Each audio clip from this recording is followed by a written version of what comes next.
Hello everybody. Today I've got a good one for you.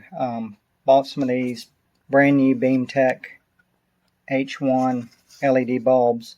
Had them for months sitting on the shelf. I just decided to change them the other day.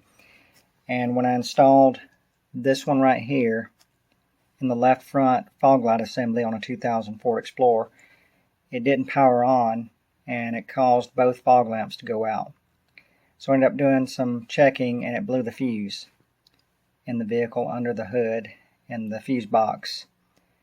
So I ended up pulling this thing out, pulled it back out, and when I ohmed it out with my ohm meter, it basically had full conductivity between the terminal here, the power terminal, and the body, which is supposed to be ground. So that just tells me it was basically wired straight to ground. It was defective. So this one bulb out of the two were defective. When I checked this one right here with the ohm meter, it had some resistance to it, and it wasn't straight to ground. So anyway, I'm going to take it apart again. I'm going to show you what I did to it to fix it. So right here, there's two screws right here. They're two small Torx bits. They're T6. So let me get this thing apart and I'll be right back. Okay, I've got both screws removed. Here's the other half of the aluminum assembly. If you notice right here, there's a piece of electrical tape. That was not there. That tape was not there. I put it there. The reason why, up under that tape is the power connector going straight to this terminal right here. It's just basically a wire lead running to this circuit board.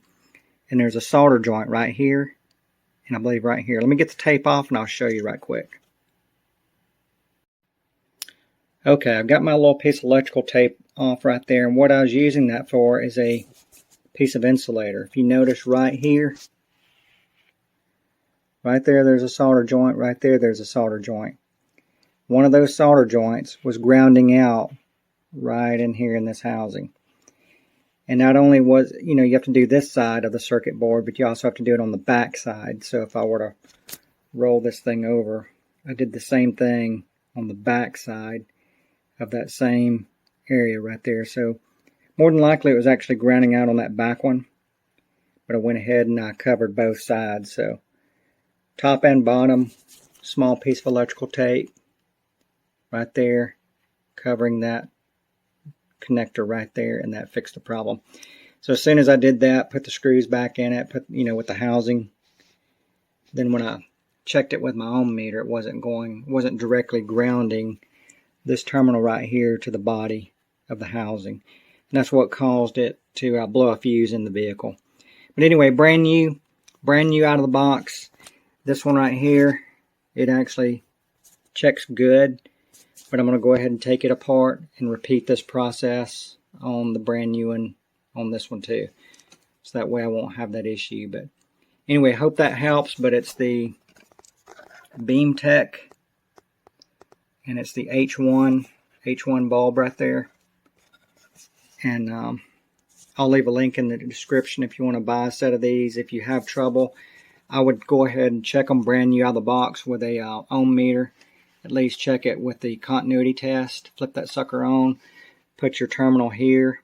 Put your other terminal here. If it goes and shows 0, it needs to show 1, which is infinite, or close to it. It needs to have some sort of resistance.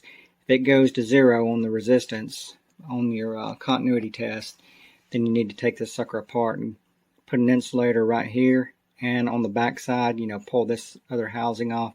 Do it on the back side.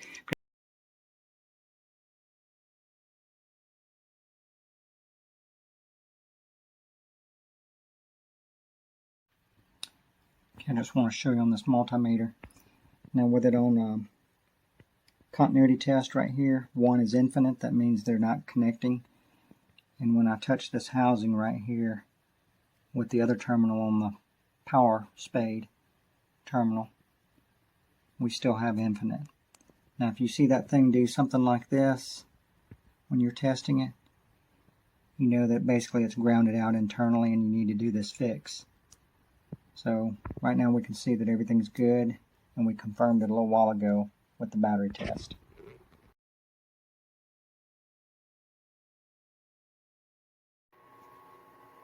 Okay, for our battery test, what we'll do is we'll just take a wire lead. Has a female spade connector on the end of it. Connect it to the male end here.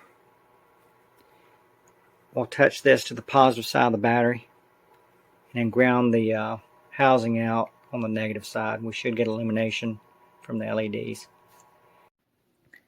Alright, I've got it hooked up to the battery.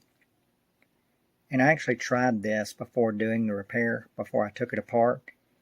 And when I hooked it up to the battery, when it was bad, it didn't illuminate and it almost melted this wire. It got really hot. Okay, let's see what happens now that we've got our fix in there. It's working perfectly fine. I hope you found this video helpful. Please remember to give it a thumbs up. Thank you. And remember, don't be destructive. Fix, repair, create. Make the world better.